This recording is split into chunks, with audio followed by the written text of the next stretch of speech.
केंद्रीय पथकाकडून सोलापुरात टॉर्चच्या उजेडात पाहणीनंतर विरोधकांकडून केंद्रीय पथकावर टीका।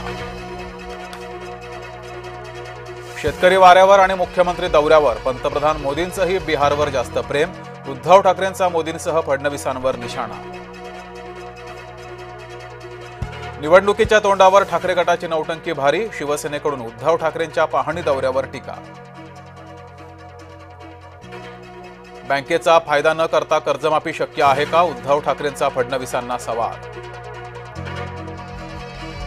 उद्धव ठाकरे घराबाहेर पडलं ते बरंच झालं। उद्धव ठाकरे फक्त टोमणे मारतात। मुख्यमंत्री फडणवीसांचा ठाकरेंना टोला।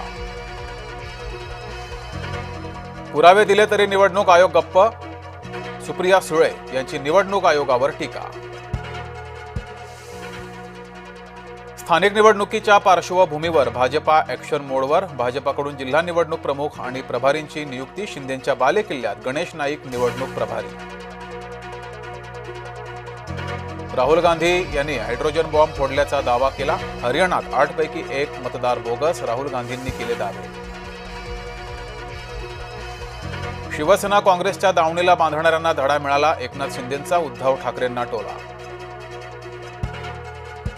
स्थानिक स्वराज्य संस्थांच्या निवडणुका सध्याच्या मतदार यादी आधारेच। निवडणूक आयोगाच्या घोषणेनंतर राज ठाकरे संतप्त। राज ठाकरे यांना निवडणुका पुढे ढकलून हव्यात। न्यायालयाच्या आदेशामुळे निवडणुका पुढे जाणार नाहीत। मुख्यमंत्री देवेंद्र फडणवीस यांचा राज ठाकरे यांच्यावर निशाणा। कोल्हापुरात शिवसेना पश्चिम महाराष्ट्र गट प्रमुखांचा मेळावा। स्थानिक स्वराज्य संस्था निवडणुकीसाठी तयारी। आगामी निवडणुकीत भाजपासोबत युती नको। खासदार सुप्रिया सुळे यांचं विधान। भाजपाच्या मुसलमानाचा भाजपाच्या हिंदूंवर हल्ला। रवींद्र धंगेकर यांच्या दाव्यानं पुणेकरांच्या भुवया उंचावल्या। काँग्रेसला हिंदूंचे वावडे। काँग्रेस नेता नितीन राऊत यांच्याकडून शेलारांची तक्रार। आशिष शेलार यांच्याकडून हिंदू मतदारांची पाठराखण काँग्रेसला नावडली। कुंभमेळ्याच्या पार्श्वभूमीवर नाशिक त्र्यंबकेश्वर रस्त्याचं विस्तारीकरण। मंत्री गिरीश महाजनांनी केली रस्त्याची पाहणी। फलटण डॉक्टर महिला आत्महत्या प्रकरणी आरोपी गोपाळ बदने पोलीस खात्यातून बडतर्फ। चौकशी अहवालानंतर जिल्हा पोलीस अधीक्षकांची कारवाई। गोंदूबाबाच्या नादी लागलेल्या दाम्पत्याची फसवणूक। पुण्यातील उच्च शिक्षित दाम्पत्याला 14 कोटींचा गंडा।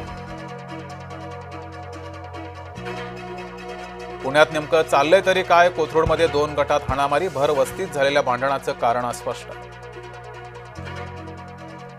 मानवाधिकार आयोगाकडून चकमकीची चौकशी। रोहित आर्यचा पोलीस चकमकीत मृत्यू।